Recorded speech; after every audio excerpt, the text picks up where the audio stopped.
Good morning, everyone, and happy Monday to you. I almost forgot what day it was.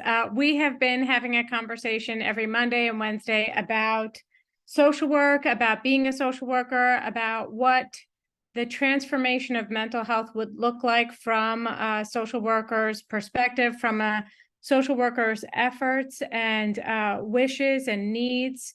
And we've been on Mondays, what we've been doing is using our published articles to facilitate that conversation.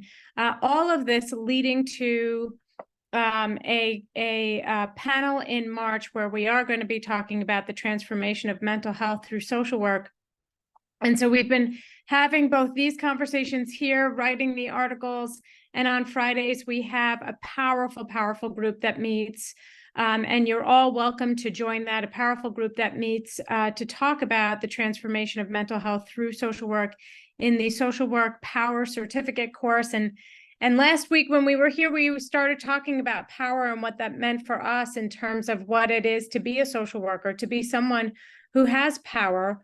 How we understand the definitions of power. Is power the same thing as authority? Is it implicit or explicit? How is it that we actually understand what power is?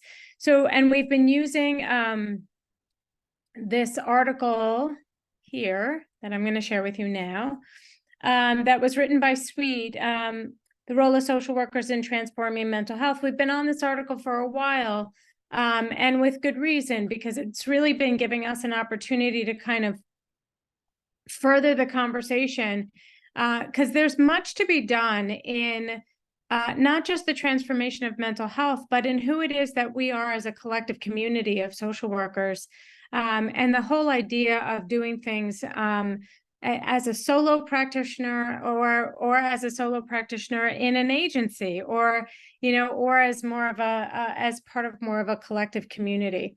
So this is the opportunity for us to do that. And last time we covered 2 and 3 in terms of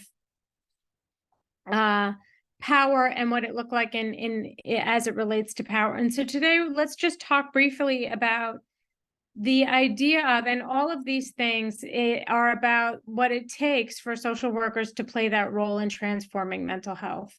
And again, we have been having these kinds of conversations with our Social Work Power Certificate course, including like what would be on the wish list if you were to transform mental health. What would be on the wish list?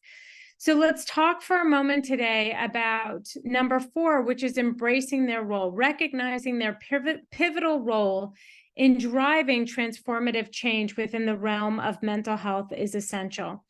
So I think, and I think this is the one that we're just going to stay on for today, because I think there is something very important about the embracing and the recognizing of our role within the context of transforming mental health. And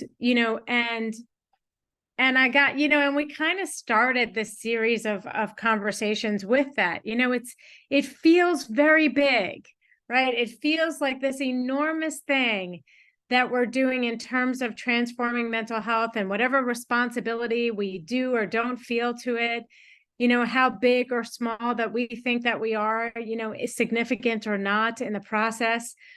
And it can feel very big. And there's we had sent out a survey not so long ago that was about what people thought that their role was in transforming mental health. And there was a mix of responses. And some of them were, I'm just too busy, it's not really something that is on, on my list of things to do, because I just, between my personal life and my work life and my responsibilities, it's just too much. And then, in that, there were also asks and things that, would be helpful in the transformation of mental health. And also some people saying that they didn't think that that was something that they could do. So the question still remains, do we as clinicians, as social workers, do we really recognize and see that we do have this pivotal role. And the question is, why do we have this pivotal role? And that's been part of the conversation we've been having all this time, is that why is it on us? Why is it our responsibility? Why is it our role to drive the transformation of mental health as social workers? And it's a place to really, for me, what the response to I have a couple of different responses to that, right? And this has been an evolution for me as well.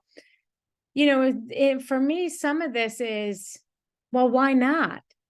If I want something done, if I want there to be change, if I'm dissatisfied with how things are, then either I can just stay in a place of dissatisfaction and complain about it, and it still won't change, or I can be a part of something that can create the change.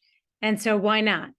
The other response that I have to that is because because of the role that I have as a social worker, I have access to what all different systems of care look like. I have access to how what my clients' lives really look like, not what their lives look like when they come into the office, but what their lives look like in their lives. And there's something very powerful about being in somebody's life with them that is unique to social work. And so being in somebody's life with them and seeing what the experiences are allows me to partner with them to transform mental health. And that feels right for me. And so I'd really love to hear from you about where you are in the role, embracing the role, where you are, if it was a continuum, between 1 and 10, whereas I fully embrace the role as 10 and 1 is not for me. Where are you in recognizing and embracing the role that we have in transforming mental health, and excuse me, and why? So come and join that conversation with me. Let's hear from you. Put it in the chat box, or the comments below, and join us on Fridays at 3:30, from 3:30 to 5, for the conversation about the transformation of mental health through social work.